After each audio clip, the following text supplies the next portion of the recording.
Assalamualaikum warahmatullahi wabarakatuh. Waalaikumsalam warahmatullahi wabarakatuh. Bismillahirrahmanirrahim. Alhamdulillahi rabbil alamin.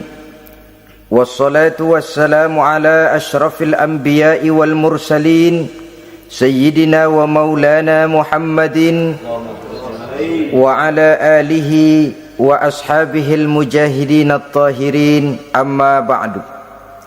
Saudara-saudara kaum muslimin rahimakumullah, pada pertemuan terdahulu kita sudah membicarakan orang-orang yang menjadi teman-teman setan dalam kehidupan di dunia ini.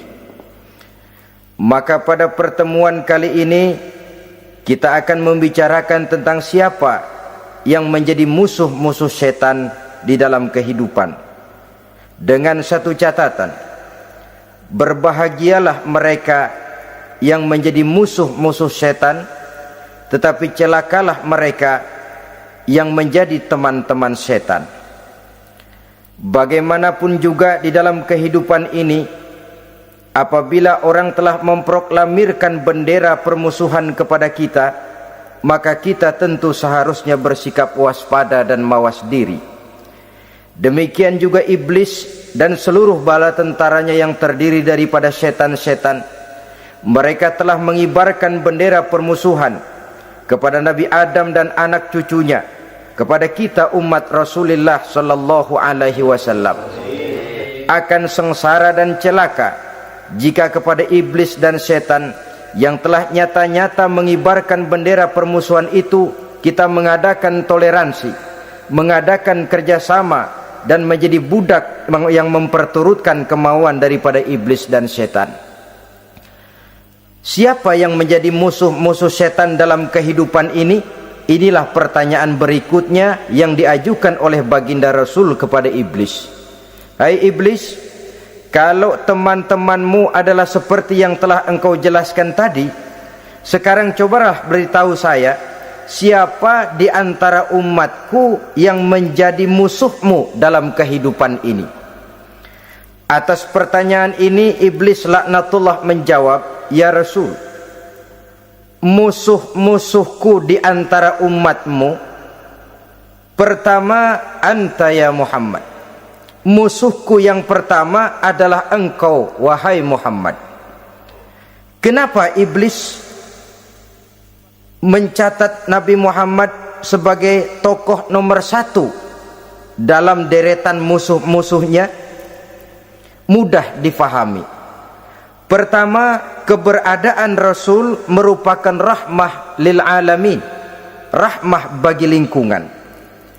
Yang kedua, beliau berfungsi menyelamatkan manusia dari tempat yang gelap gulita, dari tempat kesesatan menuju tempat yang terang benderang, penuh berisi petunjuk dan hidayah dari Allah Subhanahu wa taala. Maka menurut iblis, inilah manusia perintang pertama atas segala daya dan usahanya menggelincirkan manusia ke jalan yang dimurkai oleh Allah Subhanahu wa taala. Kalau kita baca sejarah, risalah yang dibawa oleh Nabi Muhammad ini memang merupakan risalah yang membawa rahmah bagi alam sekitarnya. Ada sedikit perbedaan dengan risalah-risalah sebelum beliau. Sepertinya risalah yang dibawa oleh para rasul terdahulu itu mempunyai efek yang langsung pada kehidupan di dunia ini. Nabi Nuh misalnya menyampaikan agama, hai umatku, ini agama. Umat menentang, turun banjir yang menenggelamkan orang-orang kafir. Azab diturunkan pada waktu itu juga, pada saat nabinya masih hidup. Jadi azabnya itu jenis cash, kontan. Nabi Soleh, hai umatku, ini agama. Mereka menolak, turun gempa bumi yang amat hebat menggulung orang-orang kufur. Nabi Musa, hai umatku, ini agama. Mereka menolak, sebagian ditenggelamkan di Lautan Merah, sementara sebagian lain dikutuk menjadi monyet-monyet yang hina seperti diceritakan dalam Al-Qur'anul Karim. Lain dengan Rasulullah sallallahu alaihi wasallam. Bagaimanapun kurang ajarnya umat yang dihadapi oleh beliau, bagaimanapun menentangnya jamaah yang dihadapi oleh beliau, azab tidak turun sepanjang beliau masih hidup. Ini merupakan jaminan dari Allah, wa ma kana Allahu liyu'azzibahum wa anta fihim. Allah sama sekali tidak akan menurunkan azab selama engkau wahai Muhammad masih hidup di tengah-tengah umatmu. Jadi keberadaan Nabi Muhammad merupakan jaminan keselamatan bagi umatnya. Selama beliau masih hidup, azab tidak turun bagaimanapun kurang ajarnya umat.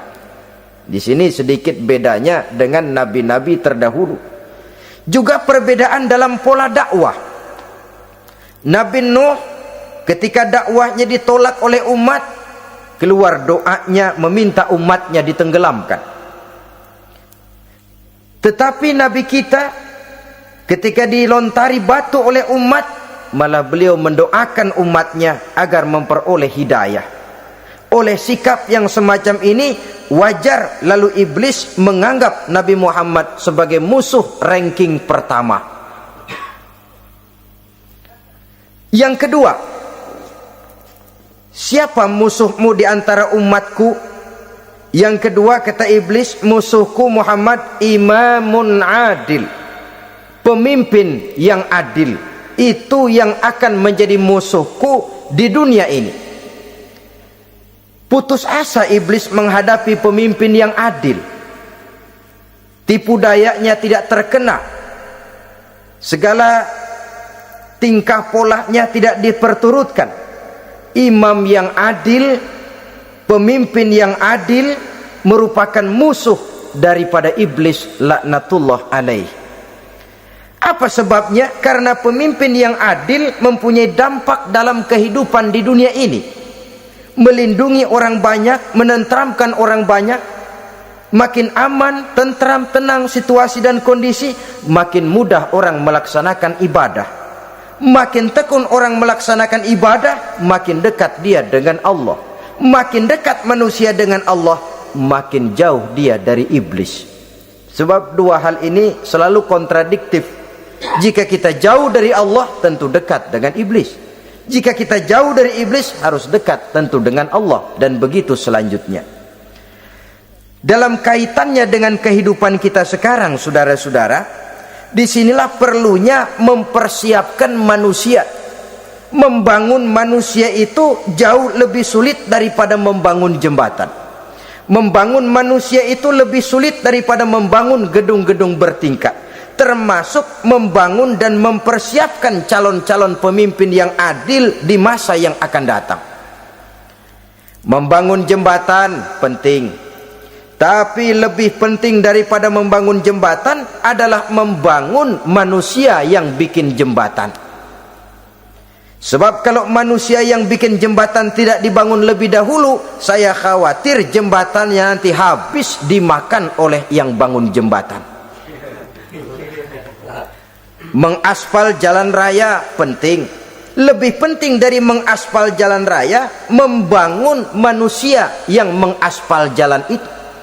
Sebab kalau manusia yang mengaspal jalan bermental rusak dan bejat, saya khawatir jalan belum selesai, aspalnya habis dimakan oleh yang ngaspal. Inilah pentingnya membangun manusia pembangunan. Semua tugas-tugas besar, semua pekerjaan-pekerjaan yang baik harus berangkat dari niat yang baik, berangkat dari hati yang bersih. Siapapun adanya kita, apapun profesi kita. Yang jadi kiai, marilah berangkat dari niat yang bersih.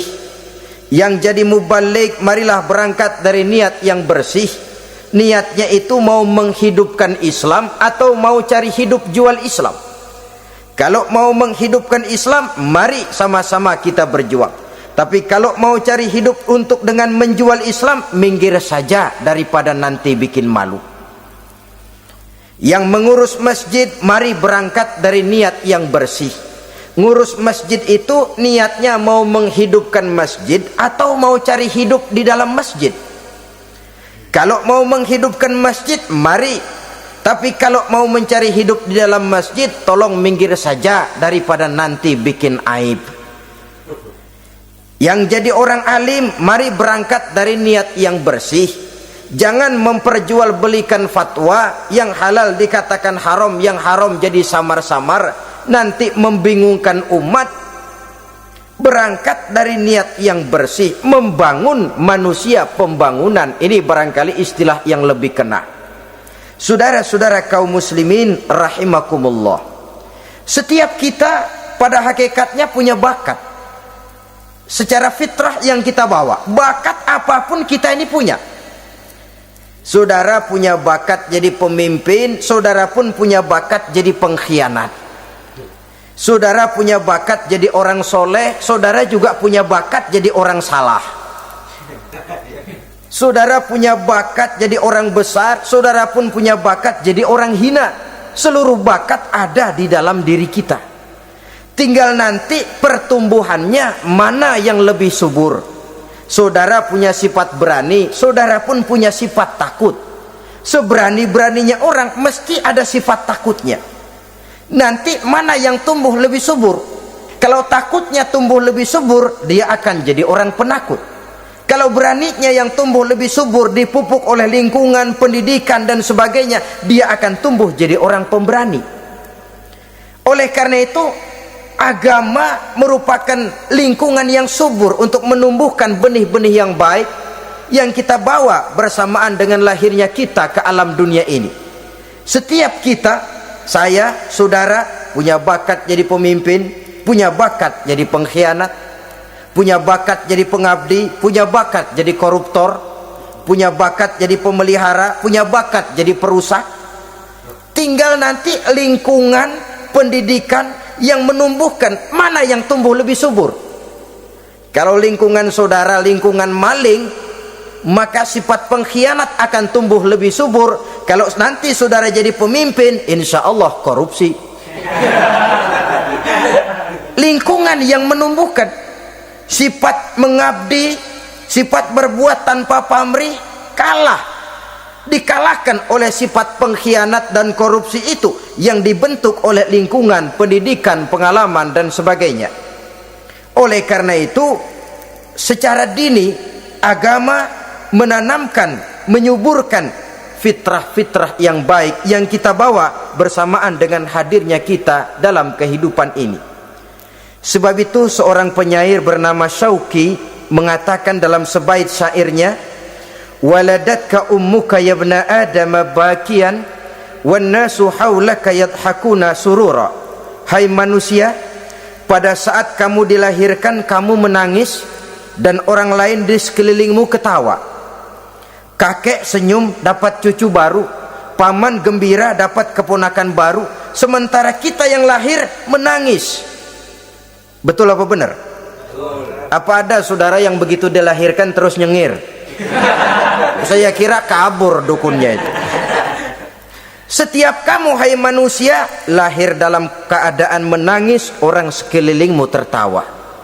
Karena itu katakan kepada mereka yang senyum di sekelilingmu, hai manusia, pada saat saya dilahirkan saya menangis dan kamu semua tertawa. Baik manusia, tapi nanti pada satu saat harus terjadi kebalikannya. Kalau dikala saya lahir saya menangis dan kau semua senyum, nantilah manusia, kalau satu saat saya meninggalkan alam dunia ini, saya akan berangkat dengan senyum dan kalian semua akan berurai air mata. Kalau perlu dari Sabang sampai Merauke kibar bendera setengah tiang. Kalau perlu, jangan terbalik, kita mati melotot orang malah gembira. Karena hidup selalu membawa sifat-sifat yang merusak. Inilah orang kedua yang menjadi musuhnya iblis dan beruntung menjadi musuh iblis. Siapa? Imamun adil, pemimpin yang adil. Saudara-saudara kaum muslimin rahimakumullah. Yang ketiga musuh iblis, ghaniyun mutawadhi, orang kaya yang rendah hati, orang kaya yang tidak sombong. Kaya apa saja, baik kaya oleh karena ilmu, orang yang kaya karena ilmu disebut orang alim. Baik kaya karena materi, orang kaya karena materi dinamakan hartawan. Baik kaya karena kedudukan, orang yang kaya karena kedudukan dinamakan pejabat. Orang kaya yang rendah hati itu musuh iblis. Beruntung dia menjadi musuh iblis. Iblis tidak senang ada orang kaya tidak sombong. Tapi iblis paling senang kalau ada orang kaya sombong. Lebih senang lagi iblis kalau ada orang miskin sombong. Masya Allah. Orang kaya sombong, walaupun iblis senang, orang masih bilang pantas saja dia sombong, kaya apaan aja punya. Udah miskin sombong, kira-kira yang disombongin apaan? Dalam segala bentuknya sombong ini Allah tidak senang. Tapi iblis senang. Kenapa? Karena sponsor sombong iblis. Kan yang pertama kali sombong iblis toh. Ketika disuruh sujud kepada Nabi Adam, dia nggak mau. Ini kesombongan pertama yang terjadi dalam sejarah. Ketika ditanya kenapa kau tidak mau sujud iblis? Ah, saya kan dibikin dari api, Adam dari tanah. I am the best. Saya lebih hebat daripada iblis, daripada Adam. Adam baru kemarin dibikin, saya sudah lama. Kata Allah, kamu sombong iblis, ini surga bukan tempat orang sombong, keluar. Terusir dia dari surga. Jadi kesombongan pertama adalah kesombongan yang dilakukan oleh iblis, dan dia tanamkan itu kepada kita supaya jadi orang sombong. Karena itu sombong ilmu Allah nggak senang, tapi iblis senang. Mentang-mentang ada ilmunya. Nih, satu-satunya ustadz di sini ya. Semua mesti ngaji sama gue. Kalau nggak ngaji sama gue, Islamnya kurang tapi bener. Sombong karena ilmu. Sombong karena pangkat. Mentang-mentang pakai bintang di pundak, jalan pundak duluan.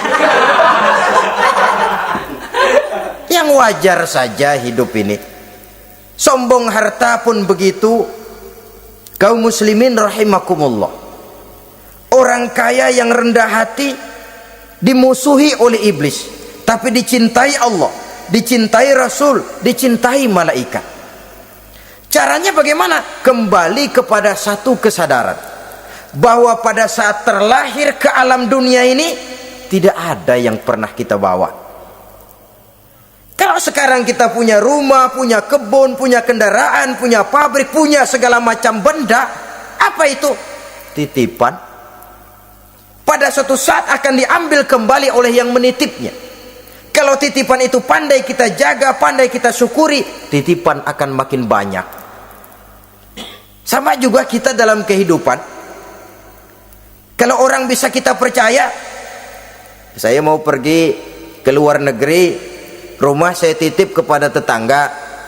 Saya pulang dari luar negeri, isi rumah tetap tidak berkurang, malah dibersihi, malah disapu, dihilangkan kotorannya. Tentu bukan main syukur saya, girang saya. Akan bertambah kepercayaan saya untuk menitipkan apa saja. Ini makna la in syakartum la azidannakum wa la in kafartum inna azabi lasyadid. Kalau kamu pandai bersyukur, aku tambah nikmat. Tapi kalau kamu ingkar, azabku teramat pedih. Artinya apa? Nikmat bisa berubah menjadi azab kalau kita tidak pandai mensyukurinya. Ma'asyiral muslimin rahimakumullah. Orang yang kaya ilmu lalu rendah hati, tidak selalu ingin menonjolkan diri. Ini kadang-kadang yang tanggung ini yang bikin berabe. Alim bener enggak, geblek bener juga enggak. Yang sedikit-sedikit mau nonjolin diri. Kalau enggak jadi imam enggak mau ke masjid, enggak jadi imam enggak mau ke musola. Pokoknya kalau enggak jadi imam marahan sama musola. Macam mana? Saudara-saudara kaum muslimin, rendah hati. Tidak selalu ingin menonjolkan, sebab orang yang selalu ingin menonjolkan dirinya biasanya orang yang kekurangan kepercayaan kepada kemampuan dirinya sendiri. Dia selalu ingin dinomorsatukan. Dia selalu ingin ditempatkan pada ranking teratas. Dia tidak percaya diri. Orang yang percaya diri dapat bersikap wajar dalam kehidupan. Begitu juga kaya karena harta, dengan menyadari bahwa harta bagaimanapun banyaknya titipan dari Allah. Pada suatu saat akan kembali. Dia harus dimanfaatkan sesuai dengan kehendak yang menitipnya.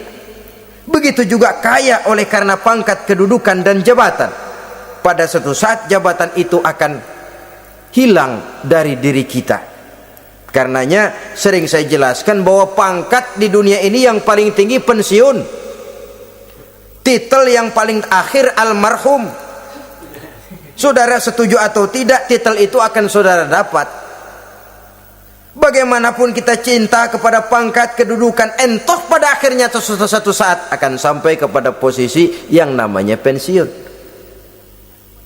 Kalau sadarlah kita kepada pemikiran ke arah sana, maka untuk mencapai kekayaan, baik kekayaan harta, kekayaan kedudukan, tidak lalu menghalalkan segala cara untuk mencapai tujuan, tapi dibatasi oleh norma dan kaedah yang harus dia taati, baik kaedah agama maupun kaedah bernegara. Inilah orang ketiga yang menjadi musuhnya iblis, orang kaya yang rendah hati, orang kaya yang tidak sombong. Yang keempat, saudara-saudara, tajirun shadiq, pedagang, pengusaha yang jujur. Iblis gedek betul, benci bukan main sama pengusaha, sama pedagang yang jujur, yang tidak ngurangi timbangan, tidak nipu pembeli, tidak barang yang jelek dibilang bagus, atau yang bagus di atas, yang jelek di bawah, atau dicampur yang baik dengan yang jelek supaya kelihatan semuanya jadi baik.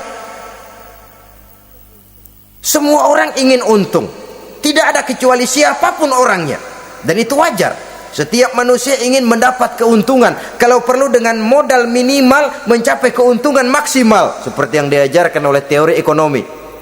Itu kan yang namanya produktif kan. Satu usaha dinamakan produktif, bagaimana kita mengeluarkan modal minimal bisa mencapai keuntungan maksimal. Silakan. Bahwa manusia ingin untung itu insting, naluri, fitrah. Tidak ada orang yang mau rugi. Tapi cara mencapai keuntungan itu yang membedakan antara seorang muslim dengan yang bukan muslim. Sudah pernah saya sampaikan, apabila kaum pengusaha, para pedagang sudah dijangkiti penyakit yang tidak jujur, yang akan timbul adalah kekacauan ekonomi. Kekacauan ekonomi bisa menimbulkan revolusi sosial, dan revolusi sosial merupakan kiamat satu generasi. Semua kericuhan hampir bermuara dari perut, dan itu ekonomi. Orang nodong perut, orang korupsi perut. Ya walaupun korupsi kalau sudah kelas kakap tidak lagi sekedar urusan perut. Ya perut apa yang diurusin kalau korupsinya miliaran itu? Perut jin barangkali. Saudara-saudara kaum muslimin rahimakumullah. Oleh karena itu, pedagang yang jujur, pengusaha yang jujur, ini merupakan musuh iblis. Iblis tidak senang kalau ada pengusaha yang jujur. Iblis tidak senang kalau ada pedagang yang jujur. Tapi iblis akan tepuk tangan kalau pedagang sudah selingkuh, kalau pengusaha sudah nipu. Ada orang bilang, sekarang mah kalau jujur-jujur bener nggak makan apa-apa dong kita. Sebab katanya jangan lagi nyari yang halal, sekarang ini yang haram aja seret. Rupanya sering masang undian nggak pernah kena. Lalu bilang jangan yang halal, yang haram aja nggak kena-kena katanya. Sebenarnya bukan itu masalahnya, saudara-saudara. Bukan itu masalahnya. Masalahnya ialah bahwa kejujuran membawa keberkahan. Ini kalau kita berpikir dengan kacamata agama. Keberkahan merupakan sumber ketenangan. Dan ketenangan ini tidak bisa dibeli dengan materi yang bagaimanapun banyaknya. Walaupun kita punya percetakan duit, ketenangan itu nggak bisa dibeli.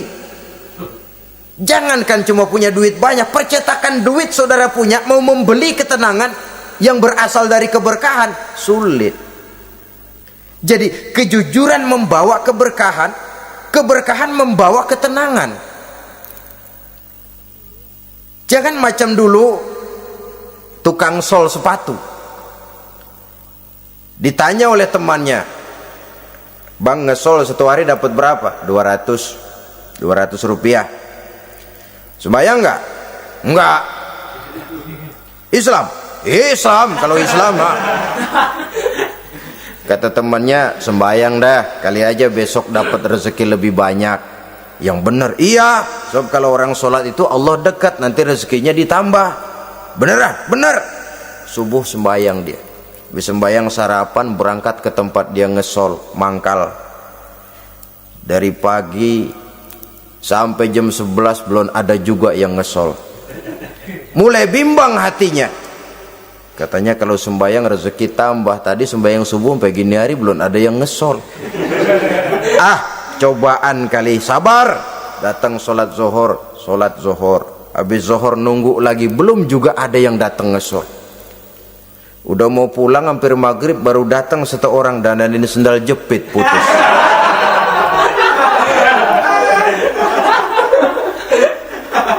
Sudah bayar 25 rupiah, pulang dia si tukang sol ini, ketemu sama temennya yang nyuruh sholat tadi. Ditanya, "Bagaimana penghasilan ini hari?" Apa dijawab? "Gua kapok deh sembahyang."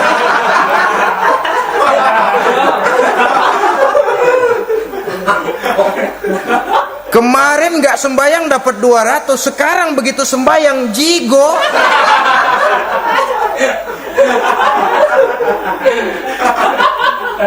Dia tidak sadar bahwa dari kacamata agama, 25 rupiah yang membawa berkah jauh lebih baik ketimbang 200 uang panas. Dari kacamata agama, 25 rupiah yang membawa berkah lebih baik daripada 200 rupiah tapi panas. Sebab panas menjauhkan kita dari ketenangan. Itulah sebabnya maka pedagang yang jujur, pengusaha yang jujur menjadi musuh setan dan beruntung. Sekarang jadi pengusaha jujur-jujur nggak dapat proyek, Pak. Kalau nggak bisa semur.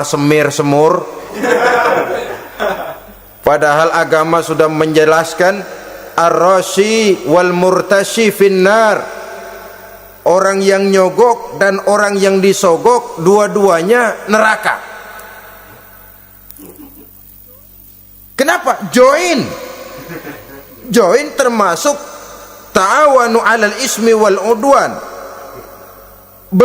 Bertolong-tolongan dalam berbuat dosa dan kesalahan. Kalau hadiah, lain hadiah. Kalau sedekah, lain sedekah. Tapi yang namanya semir, suap, ar-rashi wal murtashi finnar. Saudara-saudara kaum muslimin rahimakumullah. Jadi pedagang yang jujur, pengusaha yang jujur merupakan salah satu roda perekonomian. Kegoncangan ekonomi akan menimbulkan dampak sosial yang sangat luas dan kompleks, yang pada giliran puncaknya, dampak paling negatifnya, dia sanggup menggerakkan terjadinya revolusi sosial. Bukankah sebagian besar gerak hidup manusia dimotivasi oleh keinginan untuk mempertahankan kelangsungan hidup? Dan kelangsungan hidup artinya mulut. Mulut itu artinya perut, dan itu artinya makan. Setelah itu mungkin baru pangan, baru sandang, baru dia berpikir pakaian dan sebagainya. Jadi karena dia merupakan penggerak roda ekonomi, pedagang yang jujur, pengusaha yang jujur mutlak diperlukan dalam kehidupan ini. Sebab sekali lagi, kejujuran akan membawa keberkahan, keberkahan memberikan ketenangan dalam kehidupan. Oleh karenanya kita umat Islam, biarin duit kita banyak, asal berkah. Itu tentu idealnya. Ketimbang dikit tidak berkah, lebih baik ia banyak, ia berkah. Dan keberkahan itu datang lewat kejujuran. Kejujuran ini sudah dicontohkan oleh Rasul pada saat beliau berniaga ke negeri Syam dikala berumur 9 tahun, bahkan dikala berumur 25 tahun seketika membawa dagangan Sayyidatuna Khadijah yang kelak jadi istri beliau. Saudara-saudara, kita maklum bahwa solat merupakan sarana yang paling efektif untuk mendekatkan manusia kepada Allah. Makin dekat manusia dengan Allah, makin tidak senang iblis dan setan. Karena itu segala macam cara mereka berusaha mengaduk-ngaduk solat kita.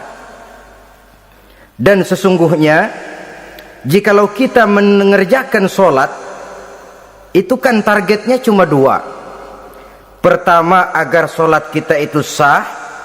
Yang kedua, agar solat kita itu qabul, yakni diterima oleh Allah. Kalau soal sah dan tidak, ukurannya gampang. Saya kalau ditanya orang, Pak, solat saya sah atau tidak? Saya bisa jawab. Saudara, solatnya syarat rukunnya cukup apa tidak? Cukup, sah. Itu kalau perkara sah. Tapi kalau sudah perkara qabul, Pak, solat saya diterima atau tidak oleh Allah? Ini saya tidak bisa jawab. Kenapa? Soal qabul mencakup masalah batin. Cuma ukuran logikanya, kalau syarat rukun cukup, insya Allah qabul. Saudara-saudara kaum muslimin rahimakumullah. Oleh karenanya pada saat kita sholat, iblis, setan datang dari segala macam penjuru supaya kita kehilangan rasa khusyuk. Apalagi kalau kita jadi imam yang gerak kita, bacaan kita dilihat, didengar, disaksikan oleh orang banyak, digodanya gerakan kita, dibolak-baliknya hati kita, supaya di dalam sholat itu banyak yang kita ingat, hal-hal yang tidak ada hubungannya dengan sholat. Kadang-kadang belum sholat kita ribut nyari pulpen, nggak ketemu, begitu takbir ingat pulpen di atas lemari, mulai goncang lagi niat kita sholat. Kadang-kadang kalau hati tidak bisa dipermainkan, iblis berbisik lagi, gerakan kita dalam sholat tidak mencerminkan kekhusyuan. Kalau gerak juga ternyata masih bisa khusyuk, bacaan kita dibuatnya kita seperti dikejar-kejar waktu. Sholat isya misalnya dengan cara kilat khusus, super singkat. Saya katakan tadi, apalagi kalau kita jadi imam, iblis mudah mendatangkan penyakit riya. Karena mengimami orang banyak, lalu supaya dikira alim, dibuatlah sholatnya itu mantep-mantep. Surahnya dicari yang panjang-panjang, paling pendek sabihis sama wadduha. Tapi kalau sudah sholat sendirian, cukup inna a'toinakal kautsar sama kul huwallahu ahad. Kayaknya khusyuk bukan main. Kalau imam, bahasanya dipaseh-pasehin kayak orang 16 tahun di Mekah. Usolli fardhol maghribi salah sarokaatin. Saudara-saudara kaum muslimin yang berbahagia, oleh karena solat merupakan sarana yang paling efektif untuk mendekatkan diri dengan Allah, maka orang yang khusyuk di dalam solatnya merupakan musuh utama daripada iblis. Sekarang bagaimana bisa khusyuk? Caranya, kalau khusyuk 100%, rasa-rasanya sulit. Untuk sampai ke arah sana orang memerlukan tahapan. Kepada Imam Ali karramallahu wajhah, baginda Nabi pernah memberikan satu tes case. Ali, saya ya Rasul, kalau kau bisa sholat 2 rakaat saja dengan khusyuk, aku kasih hadiah sorban. Baik ya Rasul. Sembayang Imam Ali 2 rakaat, selesai sholat, assalamualaikum wassalamualaikum. Rasul bertanya, yang mana sorbannya Li? Tanpa nengok, Imam Ali menjawab, yang hijau ya Rasul.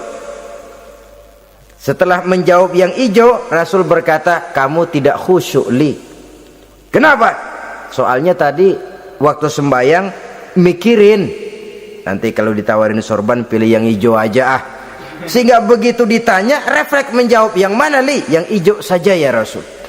Oleh karena itu menurut Al-Imam Nawawi, pada tingkatan yang paling sederhana sudah sampai ke tingkat khusyuk asal pada waktu takbiratul ihram ingat kepada Allah. Tapi jangan lupa itu tangga pertama. Jangan ada fatwa begini lalu aman. Yang penting kan takbirnya ingat Tuhan, belah sononya mau kemana kek. Bukan itu. Itu pada tingkatan pertama sudah sah dipandang khusyuk solatnya orang awam asal pada waktu takbiratul ihram dia ingat kepada Allah. Tetapi harus terus berusaha agar sepanjang solat dia ingat kepada Allah. Caranya bagaimana? Pertama, menanamkan diri bahwa pada saat kita sedang mengerjakan solat yang lain tidak ada kecuali Allah.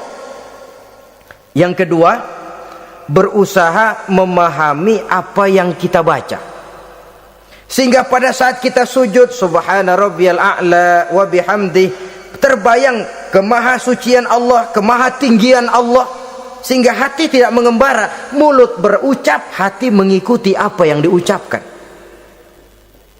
Yang kadang-kadang membuat hati kita jalan-jalan, badan di masjid, badan takbir, badan ruku, tapi hati di pasar, hati di kantor, hati di pabrik, karena yang kita ucapkan tidak berakar di hati. Yang kita baca kita nggak tahu artinya, sangat boleh jadi hati lalu mengembara kemana-mana.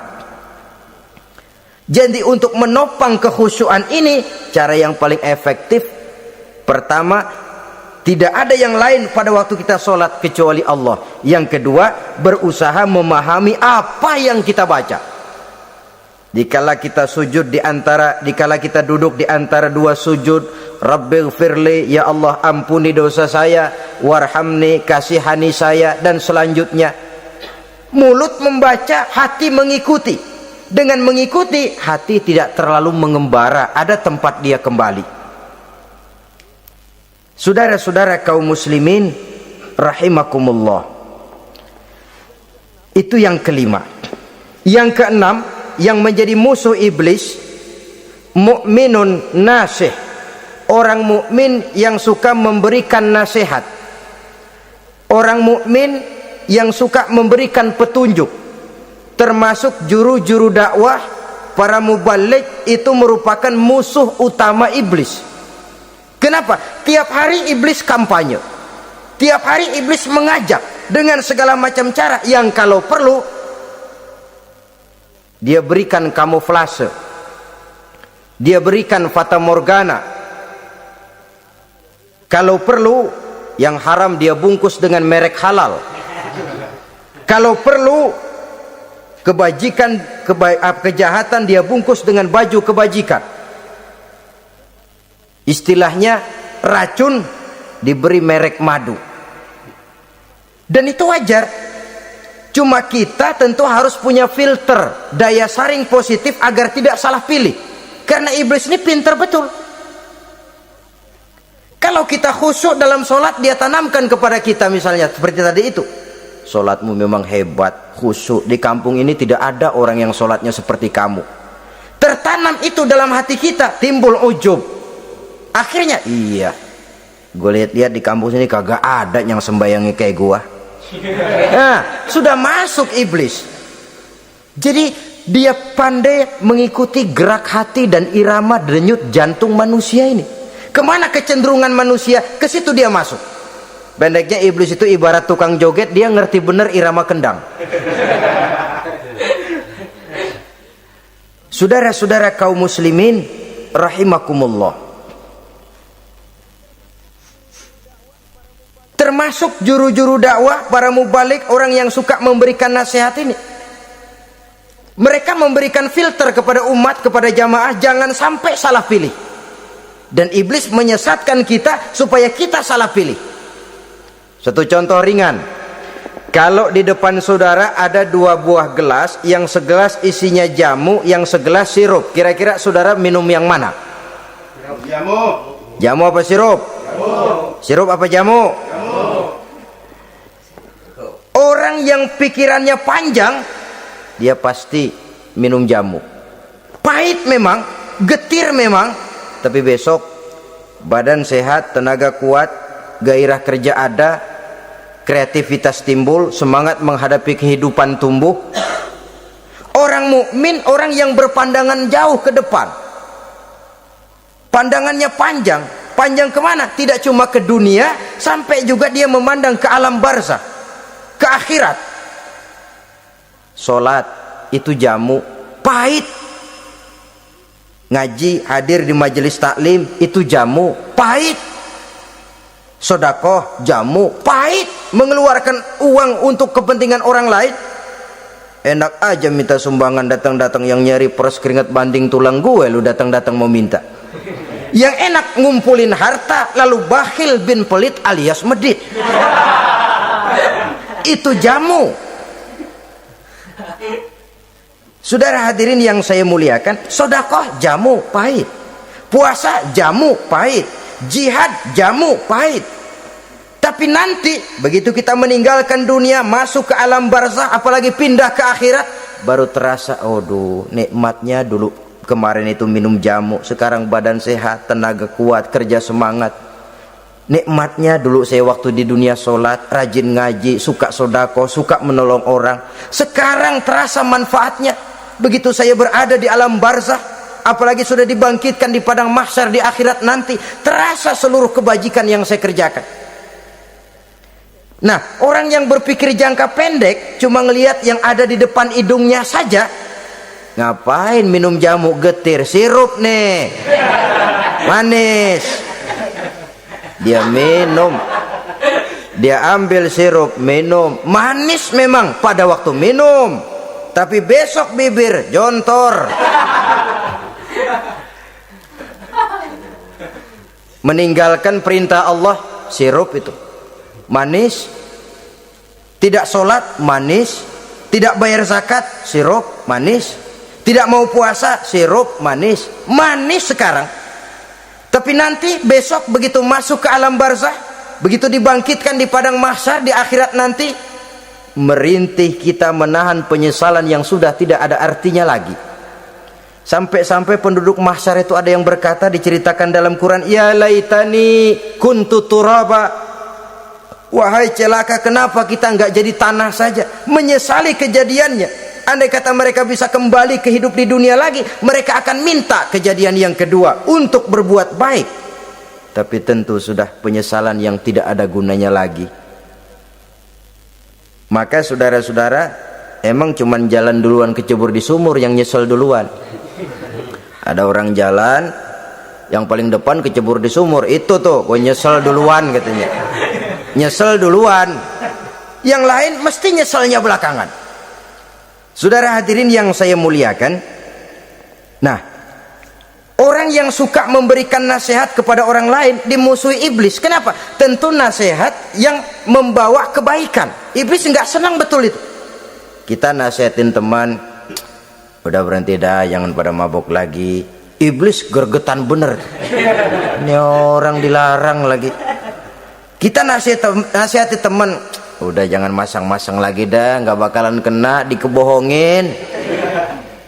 Nggak ada orang jadi kaya masang judi, bangkrut malah lo. Ini kan termasuk tipu daya iblis, judi dinamain sumbangan. Itu sama saja itu, madu, racun mereknya madu. Judi dinamain sumbangan. Kalau Kang Beca pada nyumbang. Kayak orang kaya lagunya.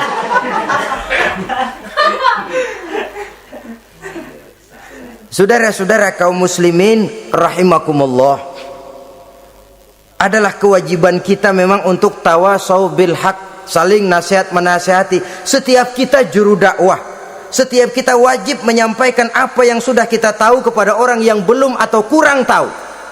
Saudara yang bisa bismillah wajib mendakwahkan bismillah itu kepada orang yang belum tahu bismillah. Saudara bisa Fatihah harus menyampaikan itu kepada orang yang belum bisa Fatihah. Persetan dengan orang lain. Apalagi yang cuma kerjanya ngeritik saja, lu baru bisa Fatihah doang udah ngajar. Biar aja yang diajarin gak bisa Fatihah kok. Apa masalahnya pemerataan di bidang keilmuan? Sebab memang biasa penonton itu selalu lebih pandai menilai, kayaknya lebih pintar dari yang main. Sama saja orang nonton bola ngomel melulu, padahal dia sendiri belum tentu bisa main. Dengerin orang pidato pun begitu, monten bisa, wah kalau dia yang pidato 1 jam kayak semenit. Tapi kalau si Ano tuh kita udah pegel belum juga mau berhenti. Monten bisa, coba dia suruh pidato udah 1/4 jam masih ama ba'du.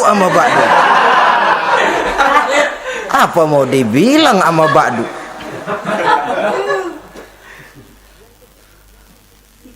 Yang ketujuh, yang menjadi musuhnya iblis, taibun sabitun ala taubatihi, orang yang bertaubat dan tetap di atas taubatnya. Secara jujur, tidak ada manusia yang tidak punya salah. Dan orang yang baik memang bukan orang yang tidak punya salah, karena tidak ada orang yang tidak punya salah.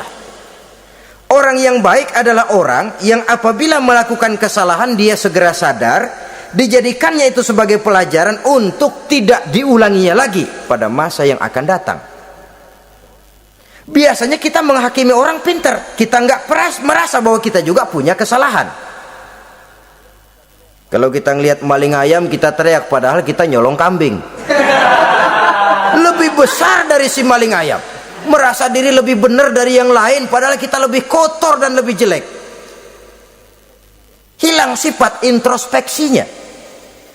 Yang kita musuhi, yang kita caci maki, tahu-tahu kita sendiri yang melakukannya. Saudara-saudara kaum muslimin, orang yang bertaubat dan tetap dalam taubatnya stabil, itu musuh iblis. Apa ada orang yang taubatnya nggak tetap? Ada, yang istilah kita taubat sambal namanya. Kalau dia makan sambal kepedesan, taubat makan sambal. Besok mau makan kagak ada sambal, ngomel, mana sambal? Kemarin udah taubat, sekarang mana sambal? Ini taubat yang namanya taubat sambal. Istighfar, habis istighfar nyolong lagi, istighfar lagi, besok nyolong lagi, istighfar lagi. Itu taubat yang tidak tetap namanya. Allah Maha Pengasih dan Penyayang dengan segala kebesarannya. Ia akan memaafkan segala perbuatan yang bersifat salah dari hamba-hambanya. Cuma manusia kadang-kadang yang tidak mau memaafkan dirinya sendiri. Amat dungu manusia macam ini, membiarkan dirinya hanyut berlarut dalam lembah dosa, sementara dia diberikan umur tidak digunakannya untuk bertaubat. Innallaha yaqbalu taubatal abdi ma lam yugharghir. Allah senantiasa akan menerima taubat seorang hamba sepanjang nafasnya belum sampai di tenggorokan. Kalau nafas sudah sampai di tenggorokan baru berniat taubat, kasib terlambat. Kayak Fir'aun. Fir'aun itu begitu ditenggelamkan di lautan merah, udah cengap-cengap mau mampus, baru ngomong dalam sekaratnya, amantu bi Rabbi Musa wa Harun. Kalau begini mah saya juga percaya sama Tuhannya Musa. Udah sekarat baru mau taubat, malaikat maut gemes banget, dilelepin, mati.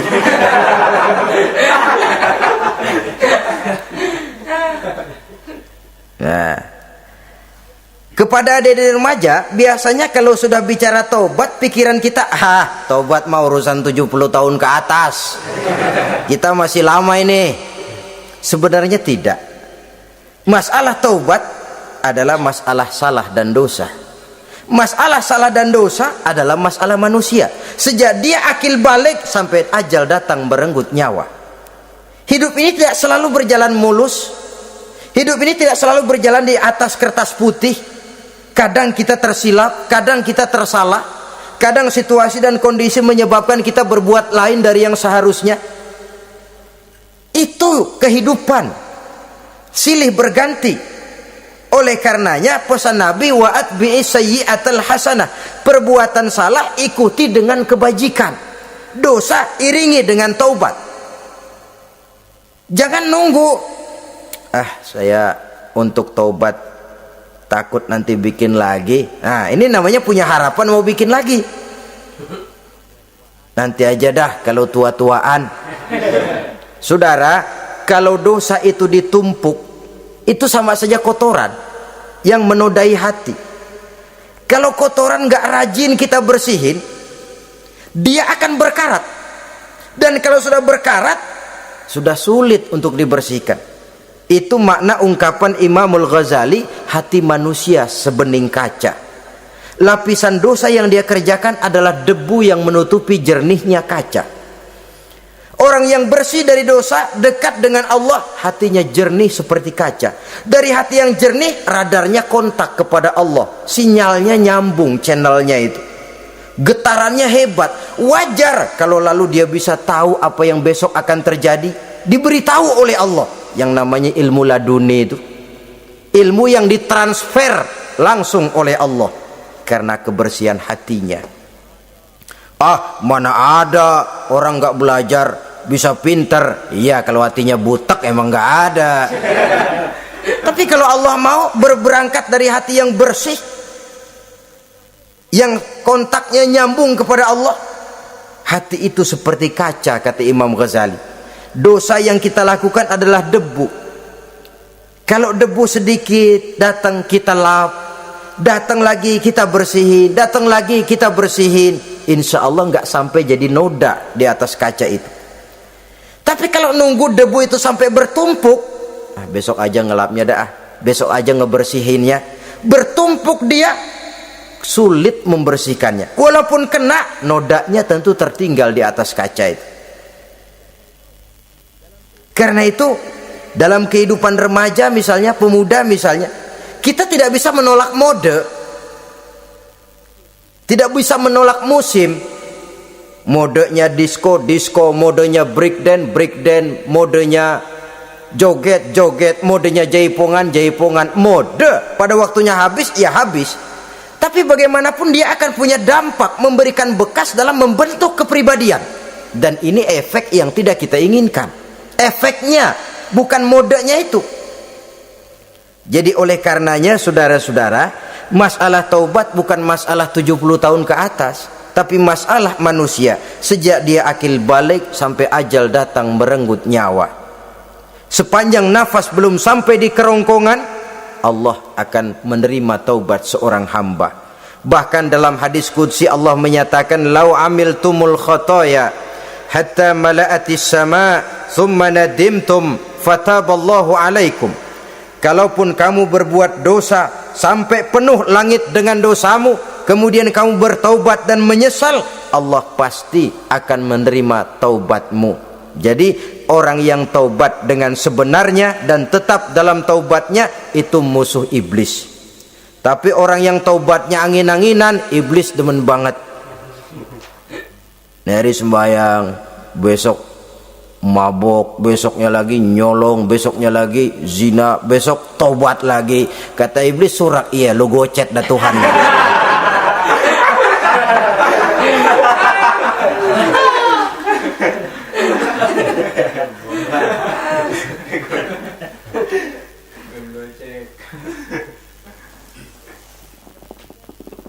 Selanjutnya yang ke-8, musuh iblis, musuh setan, mukminun yudawi mu'alat taharah.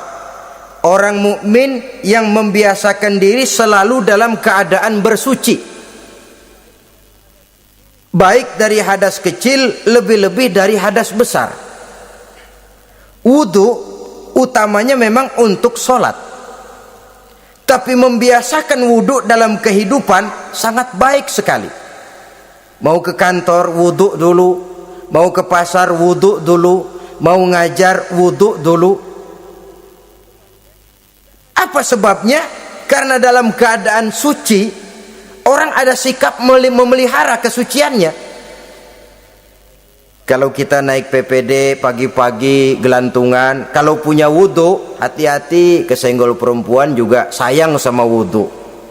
Tapi kalau nggak punya wudu, jangan kesenggol, kita nyeruduk. Ada semacam sikap apik di dalam kehidupan ini. Karena itu biasakan wudhu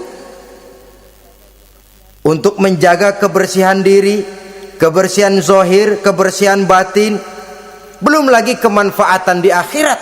Sebab kata Nabi, inna ummati ya'tuna yaumal qiyamah ghurran muhajjalin min asaril wudu. Umatku di akhirat nanti akan datang menghadap Allah dengan muka berseri-seri, bersinar-sinar dari sebab sering wudu. Sehingga tidak usah mengaku pun Rasul akan memanggil karena muka yang sering tersentuh air wudu ini.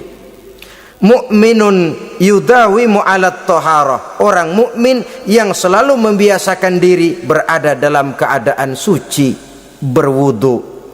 Kita lihat ajaran wudu ya, dari sejak bacaan-bacaannya saja itu sudah membawa manfaat. Lalu dari segi bahwa kita manusia sering tersilap melakukan dosa-dosa kecil. Dosa-dosa kecil itu oleh air wudhu dia rontok.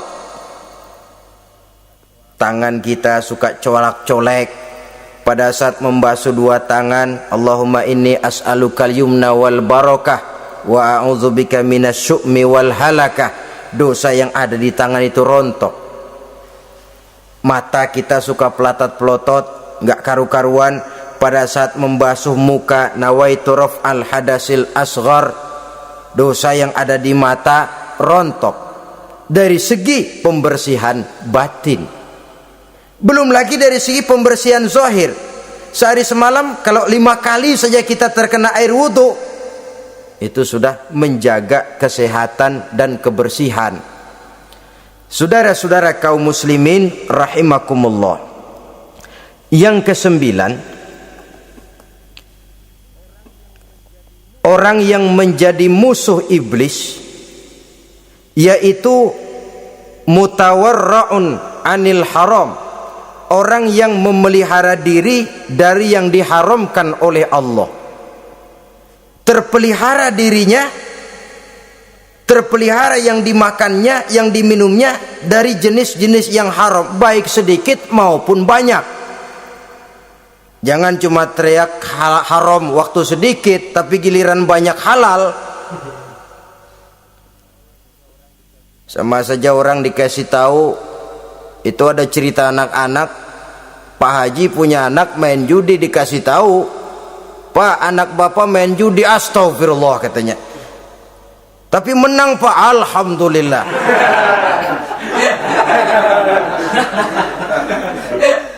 Ini kan sama saja, giliran sedikit dibilang haram karena dia nggak dapat jatah, begitu dapat banyak dan dia kecipratan jadi halal. Yang sedikit halal haram, banyaknya pun juga haram. Yang banyaknya haram, sedikitnya juga haram. Ada orang bilang minuman keras kalau nggak mabok kan nggak haram. Yang memabukkan banyaknya sedikitnya tetap saja haram. Ma askaro kasiruhu faqaliluhu haramun. Apa yang banyak menyebabkan jadi mabuk, sedikitnya pun juga haram. Saudara-saudara kaum muslimin, yang ke-10 yang terakhir, musuh daripada iblis ialah mukminun rahimun.